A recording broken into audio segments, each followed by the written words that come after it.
नमस्कार, आपके साथ मैं हूं आदित्य कुमार। मिडिल ईस्ट में चल रही जंग खत्म होती नहीं दिखाई दे रही है। इजराइल लगातार लेबनान को निशाना बना रहा है तो गाजा पर भी उसके हमले जारी हैं।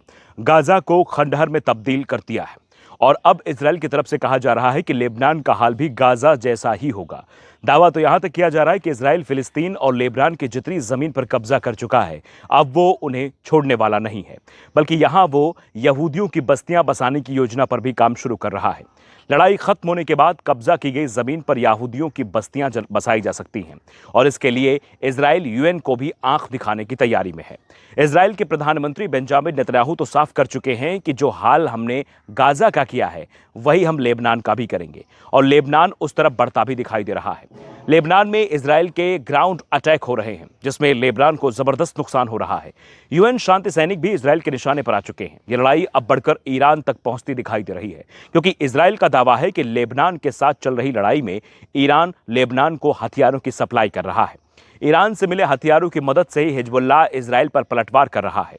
10 दिन पहले 1 अक्टूबर को इजराइल की तरफ से बड़ा हमला किया गया था।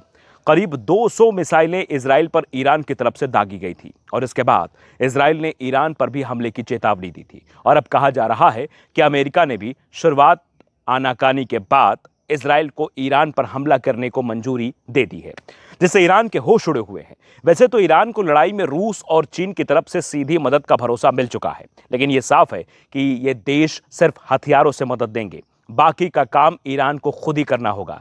तो दूसरी तरफ अमेरिका खुलकर इजराइल के साथ खड़ा है और वो इस लड़ाई में सीधे सीधे शामिल भी हो सकता है और इसी के चलते ईरान की सरकार इजराइल के जवाबी कार्रवाई को लेकर बेहद डरी हुई दिखाई दे रही है। वो मिडिल ईस्ट के देशों के साथ राजनयिक तरीकों से बातचीत कर रही है। बातचीत का उद्देश्य ये जानना है कि क्या ये देश इजराइल की ओर से होने वाले हमले को कम कर सकते हैं। अगर यह बातचीत फेल होती है तो ईरान उम्मीद कर रहा है कि उसे अपनी रक्षा करने में मदद मिलेगी। ईरान के हमले के बाद अमेरिका इजराइल से कहता रहा है कि वो ईरानी न्यूक्लियर साइट या तेल भंडार को निशाना ना बनाए। ईरान की चिंता इस बात को लेकर है कि क्या इजराइल अमेरिका का कहना मानेगा या नहीं। सीएनएन की एक रिपोर्ट आई है। इस रिपोर्ट के मुताबिक बताया जा रहा है कि ईरान की चिंता बढ़ने का कारण हिजबुल्लाह का लगातार कमजोर होना है, क्योंकि हिजबुल्लाह मिडिल ईस्ट में ईरान का सबसे प्रमुख समर्थक रहा है। अमेरिका इजराइल के साथ बातचीत कर रहा है कि वो 1 अक्टूबर के हमले का जवाब देने की किस तरह योजना बना रहा है। इजराइल के प्रधानमंत्री नेतन्याहू के साथ अमेरिकी राष्ट्रपति बाइडेन ने बातचीत की थी। बाइडेन ने कहा था कि इजराइल की जवाबी कार्रवाई उतनी ही होनी चाहिए जितना ईरान का हमला था। रिपोर्ट के मुताबिक एक राजनयिक ने कहा कि यूएई, बहरीन और कतर सहित मिडिल ईस्ट में अमेरिका के सहयोगी देशों ने भी संभावित हमले पर चिंता जताई है। उनका कहना है कि पूरे क्षेत्र पर आर्थिक और पर्यावरणीय प्रभाव डाल सकता है।